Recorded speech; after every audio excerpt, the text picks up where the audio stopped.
Si aujourd'hui tu as l'impression de forcer dans ton activité, ou alors si tu as l'impression que tu as tendance à procrastiner, ou que tu fais les choses et que c'est vraiment pas fluide, bah c'est sûrement aujourd'hui que tu ne es pas dans ton système de priorité intrinsèque, que tu n'es pas dans ce qu'on va appeler l'ESPI. D'accord? Dans une précédente vidéo, tu peux la retrouver sur la chaîne YouTube, quelque part autour d'ici, on a vu qu'un des points qui était fondamental pour pouvoir, dans le premier pilier, redéfinir vraiment son îlot trésor, on a vu qu'il y avait l'identité, on a vu qu'il y avait la mission, donc tu as des vidéos dédiées en fait sur ces thématiques. Aujourd'hui, on va s'attaquer au SPI. D'accord? Le SPI, c'est quoi? C'est ton système de priorité intrinsèque, c'est ton système de valeur à toi. Ok? Pour pouvoir faire ça, on va se remettre du coup, on va reprendre les niveaux logiques de la pyramide de Robert Dilts, et on voit que sur cette pyramide, les valeurs, et donc ton système de priorité intrinsèque, il arrive en fait au niveau des croyances, croyances, valeurs, juste en dessous de l'identité. Et au final, comme des poupées russes, tout s'imbrique les uns avec les autres. Okay? Ton identité, qui est ici, ton état d'être, va donc, qu'on voit dans une autre vidéo, l'identité, va influencer en fait tes croyances et tes valeurs, qui elles-mêmes vont influencer tes capacités, donc comment est-ce que tu peux faire les choses. Donc là, on arrive, ce qu'on mettait ici, le faire, pour avoir un certain comportement et quoi faire voilà, dans cet environnement, pour obtenir des résultats dans cet environnement. Okay? Aujourd'hui, on va vraiment se focaliser donc, sur le travail du SPI, qui va être de découvrir en fait ton propre système de valeurs. Je veux rajouter un point, c'est que tes valeurs, elles se créent finalement par rapport au vide qui occupe ta vie. Et tes valeurs, ce qui est important de comprendre, c'est qu'elles ne sont pas fixes. D'accord? C'est vraiment flexible, et surtout de garder en tête que le travail qu'on va faire ensemble aujourd'hui sur cette vidéo, ça va être un travail que je t'invite à refaire de temps en temps, peut-être tous les 6 mois, peut-être tous les ans, pour te rendre compte juste d'avoir en fait tout ce qu'on va voir, d'avoir ce schéma un peu en tête, et de te dire que c'est un exercice que tu peux faire régulièrement en fonction de ce que tu peux vivre dans la vie, en fonction des challenges qui peuvent t'inspirer ou pas. Ok? Et dans toutes les questions qu'on va voir ensemble, auxquelles tu vas pouvoir répondre, il n'y a pas de bonne ou de mauvaise réponse. D'accord? C'est ton système de valeurs à toi. Et un être humain qui est naturellement aligné à son système de priorité intrinsèque, il est naturellement déterminé à avancer pour mettre en place des choses et à avancer vers son objectif sans avoir besoin de motivation extérieure. Donc on parlera jamais de motivation, mais vraiment qu'est-ce qui nous inspire aligné à notre propre système de priorité intrinsèque. Okay? Et dernier point, dès que tu procrastines, c'est que tu n'es pas dans ton système de valeurs. Ok? Donc pour ça, aujourd'hui, on va voir 13 questions à te poser. Si tu as besoin, tu peux mettre cette vidéo en pause à chaque fois qu'on voit la question. Ce qui est hyper important, c'est que tu puisses donner 3 réponses à chaque question. Et ensuite, on fera le résumé. D'accord? À chaque question qu'on va voir, aux 13 questions, tu vas donner numéro 1, numéro 2, numéro 3, en fonction de ce qui te vient. On va le détailler, on va le voir ensemble. L'idée, dans ce système de priorité, ce n'est pas, encore une fois, de se comparer. C'est pas de répondre quelque chose en se disant « Ouais, ça serait quand même mieux que je réponde ça ». Et si ça arrive, ce que je t'encourage à faire, c'est à côté, commence à mettre ce qu'on a vu dans la vidéo d'avant, tous les oui mais et les peurs qui arrivent. Oui mais je peux pas dire ça. Oui mais si je dis ça, c'est égoïste. Oui mais si je... Ah non mais attends, ça se fait pas de répondre ça. Qu'est-ce qui te vient naturellement? C'est vraiment le plus important. Ok? Allez, on est parti. Donc le SPI, pour pouvoir faire ça, du coup... Hop là, ça y est, c'est parti. Donc la première question qu'on va se poser, ça va être comment est-ce que tu occupes ton espace personnel ou professionnel. D'accord?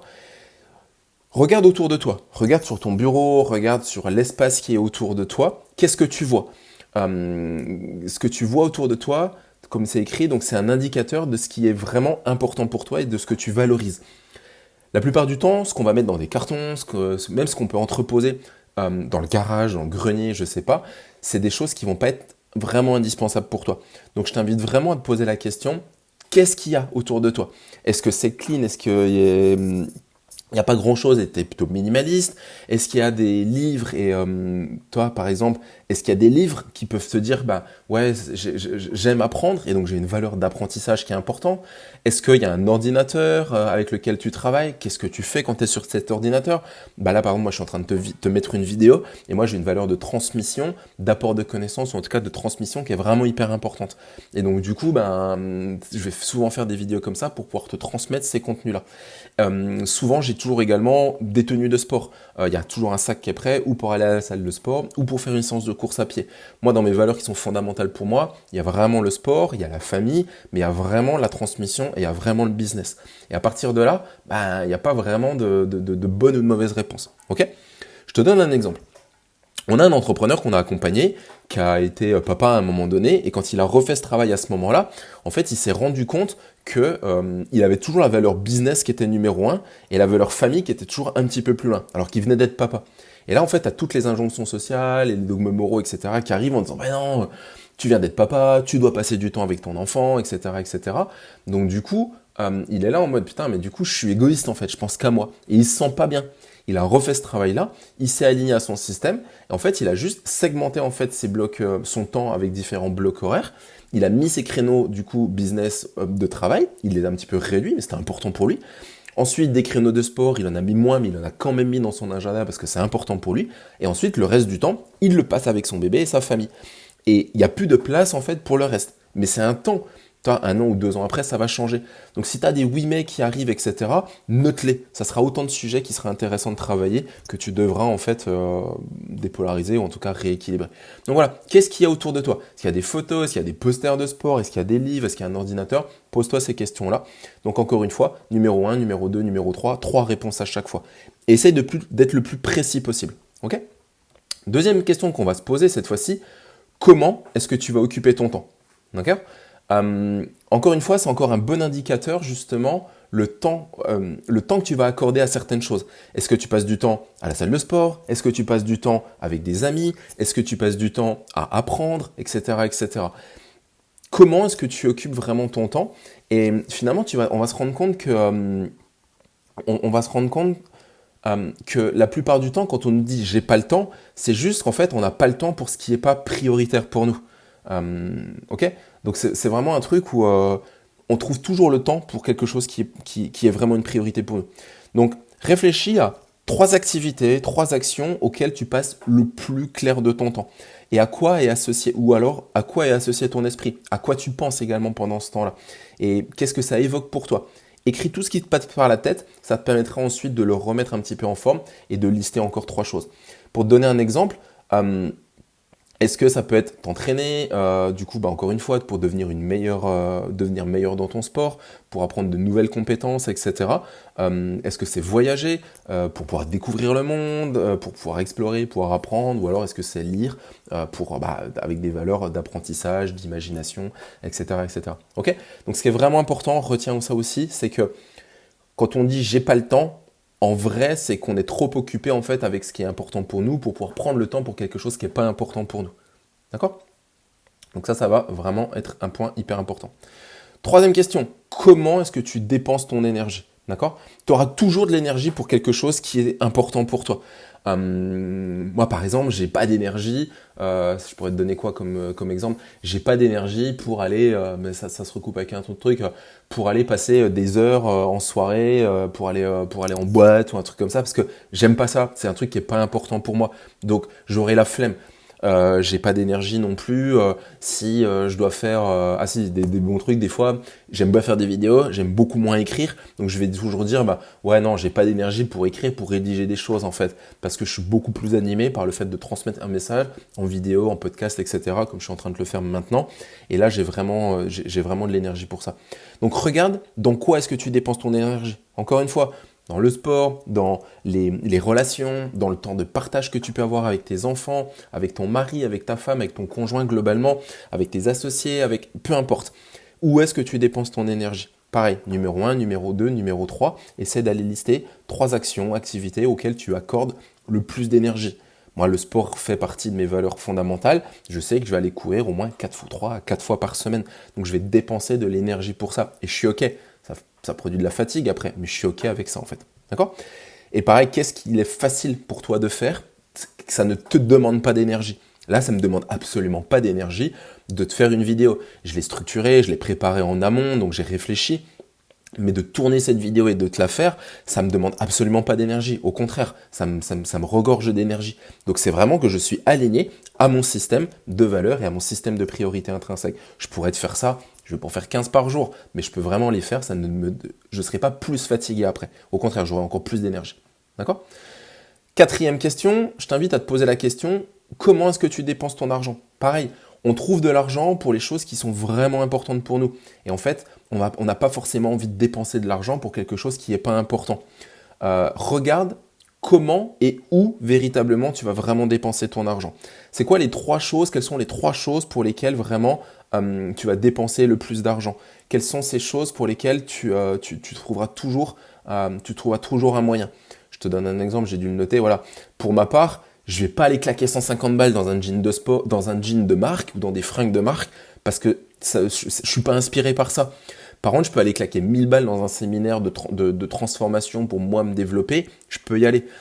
Pareil, je peux aller claquer, je sais pas, des centaines, voire des milliers d'euros pour vivre une expérience incroyable dans le domaine du sport. Qui me connaît pas, moi je fais aussi du triathlon et je fais des extrêmes triathlons. Donc je peux dépenser de l'argent là-dedans pour aller à l'autre bout du monde, pour aller vivre une expérience incroyable avec des gens dans mon milieu, dans le domaine du triathlon, dans le domaine du sport. Par contre, aller boire des verres une fois de temps en temps, ça va, mais aller boire des verres toutes les semaines et dépenser de l'argent dans un cocktail à 15 ou 20 euros, je suis pas inspiré en fait. Donc je trouverai pas l'argent pour. Mais à contrario, le lendemain, je peux aller faire un virement de 1000 euros à quelqu'un pour un coaching, pour quelque chose. Voilà, je suis inspiré par ça. Ok? J'espère que ça te permet aussi, ces exemples, d'y voir un petit peu plus clair. Cinquième question, tu vas te demander où est-ce que tu es le plus organisé. Quand on met de l'ordre et de l'organisation dans les choses qui sont importantes pour nous, on va pas y penser, d'accord, sans avoir à se poser la question. Il y a des gens qui vont être naturellement inspirés de passer du temps et qui vont être organisés pour des voyages, par exemple. Ben moi, typiquement, c'est pas moi qui vais organiser ça. J'ai le côté aventurier, donc j'aime bien ne pas me poser de questions, ne pas organiser et y aller. Ma femme, c'est l'inverse. Elle va le cadrer, elle va le structurer. Elle est alignée à son système de priorité et de valeur à elle. Moi, je suis aligné avec le mien. Je délègue, je fais pas ces tâches-là, en fait. Ça ne m'inspire pas. Ça va me demander plus de temps et d'énergie. D'accord? Donc regarde véritablement où tu es véritablement très organisé. Quelles sont ces choses sur lesquelles tu es vraiment organisé, où tu fais pas d'efforts. Ça peut être, bah voilà, comme dans les exemples, ton calendrier de sortie entre amis. Est-ce que vraiment tu le tiens? Et du coup, tu vas avoir cette notion de transmission, cette valeur sociale qui va être importante pour toi. Est-ce que c'est dans ton régime diététique? Est-ce que c'est dans la nourriture que tu vas manger? Est-ce que c'est dans tes habits, ta garde-robe, dans ton entreprise, dans tes finances? Ça peut être dans des routines matinales. Alors, personnellement, les routines matinales, j'y arrive pas, je suis pas organisé. Donc c'est quelque chose avec lequel je ne suis pas inspiré. Et du coup, j'ai pas du tout envie de y aller. Ça peut être la cuisine, etc., etc. Ok? Donc pose-toi vraiment ces questions. Sixième question, où est-ce que tu es le plus discipliné? Encore une fois, on n'a pas besoin d'aller te chercher, dans quel domaine on n'a pas besoin d'aller te chercher pour te pousser à faire les choses qui sont vraiment importantes pour toi. Et du coup, tu es inspiré de l'intérieur pour ces choses-là. Tu te poses même pas la question en fait. Moi, on m'appelle pour aller faire une balade, pour aller faire une sortie trail, pour aller faire une balade sportive. Boum, go, c'est bon, j'y vais en fait. Si le planning le permet. À un moment donné, j'ai des collègues, moi je suis dans la région du sud, qui font du kite, t'as du vent qui se lève, etc. Boum, ils sont inspirés, boum, ils ferment tout, ils y vont, et parce qu'ils sont alignés avec leur propre système de priorité intrinsèque. Qu'est-ce qui est important pour toi? Donc regarde les activités, les relations, les objectifs pour lesquels tu es le plus discipliné, pour lesquels tu as vraiment du focus, tu te sens vraiment fiable, les choses pour lesquelles personne n'a besoin de te sortir du lit pour pouvoir faire ces activités-là. Si on te disait, vas-y, le réveil sonne, boum, j'y vais, qu'est-ce que ça serait en fait? D'accord? T'as pas besoin d'appuyer sur snooze sur le réveil en disant ah j'ai encore besoin de 2 heures de sommeil supplémentaire. Donc voilà, ça peut être pour apprendre, pour faire des recherches, pour faire du sport, pour enseigner, donner du temps à une association, je sais pas moi, pour aider un ami à repeindre sa maison. Si tu aimes aider, t'as un pote qui t'appelle pour ou tu lui proposes naturellement, il est en train de retaper une baraque, bah voilà, tu sais que t'as envie de partager un moment avec lui, t'as ce côté un petit peu bricoleur, boum, ça va pas te demander d'énergie. Ok? Donc ça, on a fait déjà la première partie.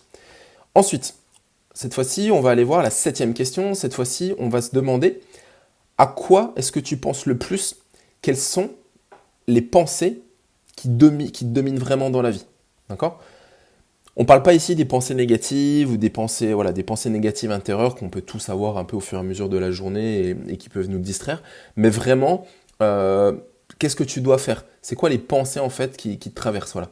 On parle vraiment des pensées les plus communes à propos de comment est-ce que tu souhaiterais vivre ta vie, les pensées qui progressivement semblent se réaliser et être vraiment évidentes dans ta vie. C'est quoi les 3 choses auxquelles tu penses le plus? Je peux te donner un exemple. Moi, là, je suis en train de regarder pour réorganiser une course de triathlon. Je sais que j'y pense beaucoup. Quand j'ai pris la décision de m'inscrire sur telle course, je peux passer des heures à organiser le voyage, à regarder les détails, à regarder comment la course elle va se passer, le dénivelé à vélo, en course à pied, les ravitaillements, où est-ce qu'on va pouvoir se mettre. Et là, je peux y passer des heures en fait. Et je vais pas scroller sur YouTube parce que c'est vraiment un truc qui m'anime. J'ai envie de faire les choses bien et surtout, j'ai envie de vivre une belle expérience. Ok? Ensuite, 8e question. Qu'est-ce que tu visualises le plus et qui se réalise ou qui est en train de se réaliser dans ta vie? Est-ce que, du coup, on ne parle pas de trucs un peu fantasy, mais qu'est-ce que tu visualises? Pour ceux qui font de la visualisation, des vision boards, etc., une maison, une voiture, ton business, l'argent, les relations que tu peux avoir et que tu vois qui se matérialisent au fur et à mesure dans ta vie. Donc pose-toi ces questions vraiment. À quoi tu penses, mais aussi là, qu'est-ce que tu visualises souvent qui se matérialise? Donc c'est quoi les 3 résultats concrets que tu visualises et qui commencent à se matérialiser? Okay, à chaque fois, je t'encourage à vraiment mettre pause. Pose-toi les questions. Tu pourras revisionner également, mais fais vraiment pause pour pouvoir avancer. 9e question, on arrive à la fin. Quel est ton dialogue intérieur? Qu'est-ce que tu te dis quand tu te parles à toi-même? Qu'est-ce qui se passe dans ta tête? Qu'est-ce que tu te dis? Qu'est-ce qui émane en fait? D'accord? Il n'est pas question de dialogue interne négatif ou positif, mais vraiment réfléchis aux choses que tu te dis à toi-même à propos de ce que tu désires vraiment dans ta vie, le dialogue interne que tu as en permanence avec toi. D'accord? Donc c'est quoi les 3 résultats, les 3 désirs que tu aimerais voir dans ta vie à propos desquels du coup tu peux parler le plus. Et encore une fois, ça peut être quelque chose vraiment, quand on va te lancer sur le sujet en soirée, tu vas pas t'arrêter en fait. D'accord? Qu'est-ce qui va t'inspirer naturellement? 10e question, on va se poser la question de quoi est-ce que tu parles le plus au cours de conversation? Ça, c'est vraiment un facteur. Quand on commence à te lancer sur un sujet, de quoi tu peux vraiment parler en fait de manière fluide quoi. C'est quelque chose que tu peux observer pour toi ainsi que pour les autres. Quels sont les sujets qui t'inspirent le plus, dont tu parles le plus souvent au cours de conversation? Moi, tu me lances en soirée sur le domaine qu'on est en train de faire, sur le rééquilibrage, la dépolarisation, le travail personnel et l'évolution personnelle. Moi, ça me fascine en fait. Les neurosciences, le cerveau, comment est-ce qu'on est capable de comprendre, la vente, j'adore ça également. Quand je suis avec des sales, etc., tu me lâches là-dessus sur un appel de vente, le décortiquer, les objections. Je suis hyper aligné et je me sens super bien là-dedans et tu peux me lâcher comme ça pendant des heures et retrouver de l'énergie à 2 heures du matin, quoi. Donc voilà, donc tu noteras qu'il y a sûrement des sujets qui instantanément vont vraiment t'intriguer ou directement tu as envie de te joindre à la conversation, d'autres personnes pour pouvoir échanger et qui peuvent vraiment te faire passer d'une personne introvertie à une personne extravertie qui va pouvoir discuter. Okay, donc par exemple, est-ce que tu demandes les résultats des matchs du week-end? Est-ce que ça t'intéresse si on parle d'entreprise? Moi, tu me parles des résultats du football ou de la Ligue 1, etc. J'en ai rien à brère, quoi. Je ne me parle pas de ça. Tu me parles de politique. Je suis pas inspiré par ça. Donc je vais excuser la conversation et je vais passer à autre chose. Ok? Donc voilà. Même si on se met à parler de tes relations, etc., etc.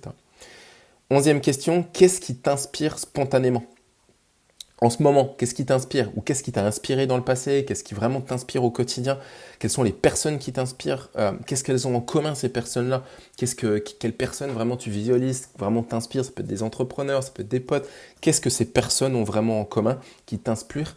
Et ce qui va vraiment t'inspirer révèle vraiment ce que tu valorises le plus. Avant-dernière question, il y en avait 13, je t'avais dit. Quels sont les objectifs à long terme que tu t'es fixés pour lesquels tu as été le plus consistant?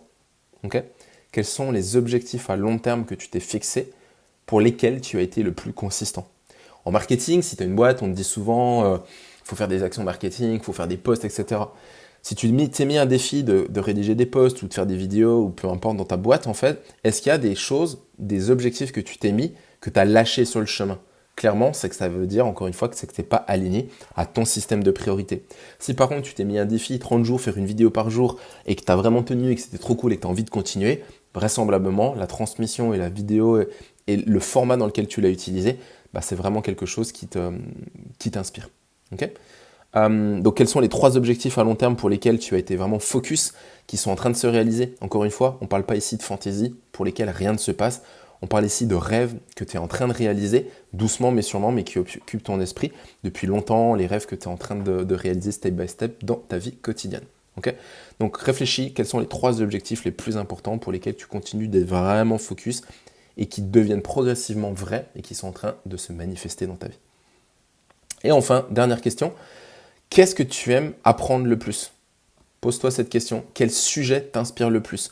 Quand tu entres dans une librairie, par exemple, ou tu vas sur, je sais pas moi, sur Kindle ou peu importe, voilà, vers quelle section tu vas? Qu'est-ce qui t'inspire? Quand tu regardes, je sais pas, une série sur Netflix ou sur autre chose, qu'est-ce qui t'inspire? Qu'est-ce que tu aimes regarder? Est-ce que c'est des films romantiques? Est-ce que c'est des films d'action? Je sais pas. Pose-toi les questions là. C'est quoi les sujets qui t'inspirent vraiment, quoi? D'accord?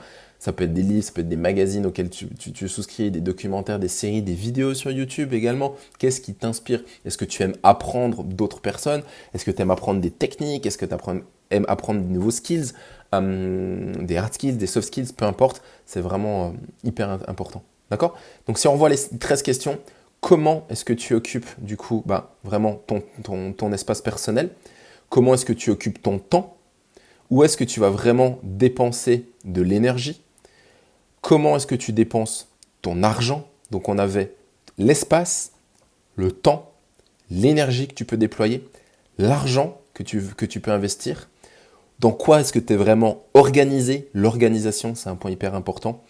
Où est-ce que tu as de la discipline, tu es focus et vraiment tu peux vraiment être fiable? À quoi est-ce que tu penses le plus? C'est quoi les pensées cette fois-ci qui dominent ta vie, tes journées? Qu'est-ce que tu visualises? Qu'est-ce qui est en train de se réaliser en ce moment? Quel est ton dialogue intérieur? De quoi est-ce que tu parles le plus dans des conversations avec d'autres personnes? Qu'est-ce qui t'inspire spontanément? C'est quoi les objectifs à long terme que tu t'es fixés et pour lesquels tu as vraiment été le plus constant? Et enfin, le dernier, qu'est-ce que tu aimes le plus apprendre? D'accord? Une fois que tu as ça, tu as dû te retrouver tu as dû voir des similitudes sur certaines questions. Donc, dans le pire des cas, tu t'es retrouvé avec 39 réponses. Et dans le meilleur des cas, tu t'es quand même retrouvé avec peut-être 10, 12, 13, 15 réponses différentes. Donc maintenant, ce que tu vas faire, c'est que tu vas... Hop, il est où? On va revenir là. Tac, il est là. Cette fois-ci, ce que tu vas faire, tu vas te poser la question, tu vas identifier vraiment ce qui revient le plus dans les 3 réponses. Donc si tu as une liste de 15, 20, 30 points différents, tu vas vraiment essayer d'identifier ce qui revient le plus régulièrement. Et tu vas essayer de les ranger par ordre hiérarchique de valeur. D'accord? Donc pour ça, tu vas les classer numéro 1, numéro 2, numéro 3, numéro 4, numéro 5. C'est quoi le point le plus important qui est revenu et qui est revenu très souvent et auquel souvent, des fois, c'est facile d'y répondre. D'accord? Et ça va vraiment te donner une bonne indication sur ce que tu valorises le plus. Et ça va te donner une carte des choses autour desquelles tu as besoin de structurer ta vie afin d'être vraiment heureux et accompli. C'est parce que tu es aligné à ton système de valeurs et ton système de priorité intrinsèque que, tu seras naturellement aligné, déterminé à avancer, mais que tu te sentiras fondamentalement heureux. Tu auras du plaisir dans les actions que tu mettras en place. On n'oublie pas, on revient ici, être, faire et avoir. D'accord? C'est parce que je suis heureux et aligné et déterminé que je peux mettre en place des actions pour obtenir des résultats. Être, faire et avoir. Et une fois que tu restes dans ce système de priorité intrinsèque, il n'y a rien qui peut t'arrêter. Si tu as des freins qui arrivent, des peurs, des oui mais, etc., note-les. Ce sera autant de sujets que tu auras besoin de dégommer pour rester aligné à ton système de priorité intrinsèque. Tu ne peux pas aller en direction de ton îlot au trésor si tu n'as pas l'identité de la personne qui est déjà à cet îlot au trésor et qui n'est pas aligné à son système de priorité intrinsèque. On retrouvera dans une autre vidéo comment est-ce qu'on peut travailler sur sa mission, sur sa raison d'être, sur la mission ou la raison d'être de l'entreprise. Si tu as des salariés aujourd'hui, c'est un exercice que tu peux faire également à tes salariés pour ensuite faire un espèce de pot commun pour que chaque personne, chaque collaborateur puisse vraiment s'aligner par rapport à ce qui est important pour lui en lien avec la mission en fait de l'entreprise, mais en lien avec comment lui voit sa propre mission, sa propre raison d'être au sein de l'entreprise que tu diriges. Si tu diriges cette entreprise aujourd'hui, tu es l'entrepreneur de ta vie, mais l'entrepreneur forcément le dirigeant de ton entreprise si tu regardes cette vidéo. Voilà, j'espère que cette vidéo t'a plu, n'hésite pas à lâcher un gros pouce, à nous dire dans les commentaires du coup quel sujet tu voudrais vraiment mettre en place. Si tu as fait l'exercice, n'hésite pas, même si tu veux le partager dans les commentaires hiérarchiques, numéro 1, 2, 3, 4, 5, quelles sont les valeurs que tu as peut-être découvert en fait en faisant cet exercice et est-ce que ça résonne vraiment en toi, mais surtout, est-ce qu'il y a des freins qui sont arrivés? Est-ce qu'il y a des « ouais, mais si je fais ça, je suis égoïste. Ouais, mais ça se fait pas de dire ça. » etc. etc. N'hésite pas à le partager et on pourra te donner des petits tips. Et surtout, du coup, comment est-ce que tu vas pouvoir les dégommer si tu as ces freins, si tu as ces kraken. On n'oublie pas les kraken et les chants des petites sirènes là, qui arrivent sur le chemin qui t'empêche finalement d'avancer. Ok. Si tu veux aller beaucoup plus vite, beaucoup plus loin et que tu veux qu'on fasse le travail ensemble, n'hésite pas à prendre un rendez-vous avec moi. On pourra décortiquer en profondeur qu'est-ce qui te bloque aujourd'hui pour passer le cap d'après, quelle est l'identité, quelles sont les identités, quels sont les freins, les schémas inconscients que tu as besoin de libérer aujourd'hui, qui créent un plafond de verre que tu as besoin de faire switcher de manière instantanée pour pouvoir accéder à l'identité de demain et aux objectifs que tu veux obtenir et qui t'inspire pour aller chercher plus. Je te souhaite une bonne journée. Tu nous retrouves dans une vidéo qui se retrouve autour de là. Et je te dis à très bientôt dans une autre vidéo.